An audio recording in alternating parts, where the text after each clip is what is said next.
Welcome to our channel. Today we how to register with AWS AppSync for GraphQL APIs in mobile apps. Complete guide step by step clearly. Begin by visiting the AWS Management Console. Log in with your Amazon Web Services credentials.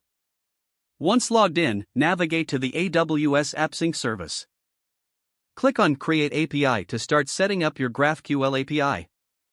Choose the Build from Scratch option for a new API setup. Provide a name for your API in the designated field. Select the Create button to proceed.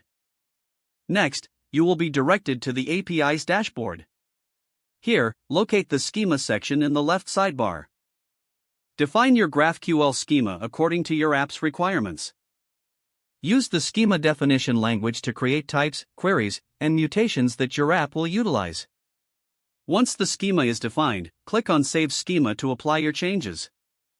Now, navigate to the Data Sources option in the left menu. Click on Create Data Source to link your backend to the API. Choose the appropriate data source type, such as Amazon DynamoDB or Lambda function. Fill in the required configuration parameters for the selected data source.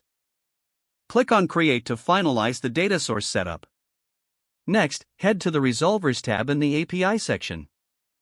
Select a type from your schema to set up its resolver. Choose the appropriate data source for the type you selected. Define the resolver's request and response mapping templates. Click on Save Resolver to apply your mapping configurations. Now, it's time to test your API. Select the Queries section under the API dashboard. In the query editor, write a test query based on your defined schema. Click the Run button to execute the query and see the response. Once verified, go to your mobile app development environment. Integrate the AWS Amplify library into your mobile app project. Don't forget to like this video and subscribe to our channel for more step-by-step tech guides.